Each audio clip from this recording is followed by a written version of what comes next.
Sisters and brothers, hold on to Christ. Why Christ? Well, let's put it this way. There were many great men, great leaders of religion. Pero there was only one leader of religion who died, crucified. May iba, tumanda lang, mga iba, di natin alam. But he died, crucified, slow, painful death. How about all those great leaders of religion? Namatay na sila. There's only one who lived again. He will lead us all the way out of this world into eternity. So thank you, Lord, for your love for us all. Sisters and brothers, please don't forget to pray for Easter. Sana Easter na rin sa bayan natin. Parang Via Dolorosa pa rin.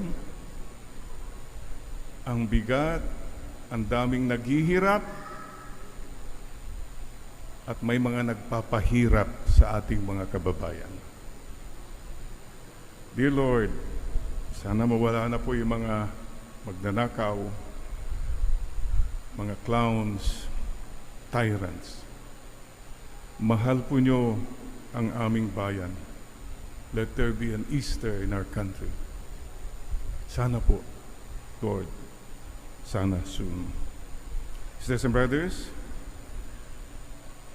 nagpahuli ka ba at nagpahuli ka ba? This is the Easter Holy Weeks, and this is our mission. Please continue that. Take the road na nagpapahuli ka na lang at yung magpapahuli ka na kay Lord. And you will never regret it, and you are free. A joy which the world cannot give nor take away. Sisters and brothers, we bow our heads. Again, tell your name and let the Lord whisper to you again. Go slow. Stay low. Para di magulo ang buhay mo.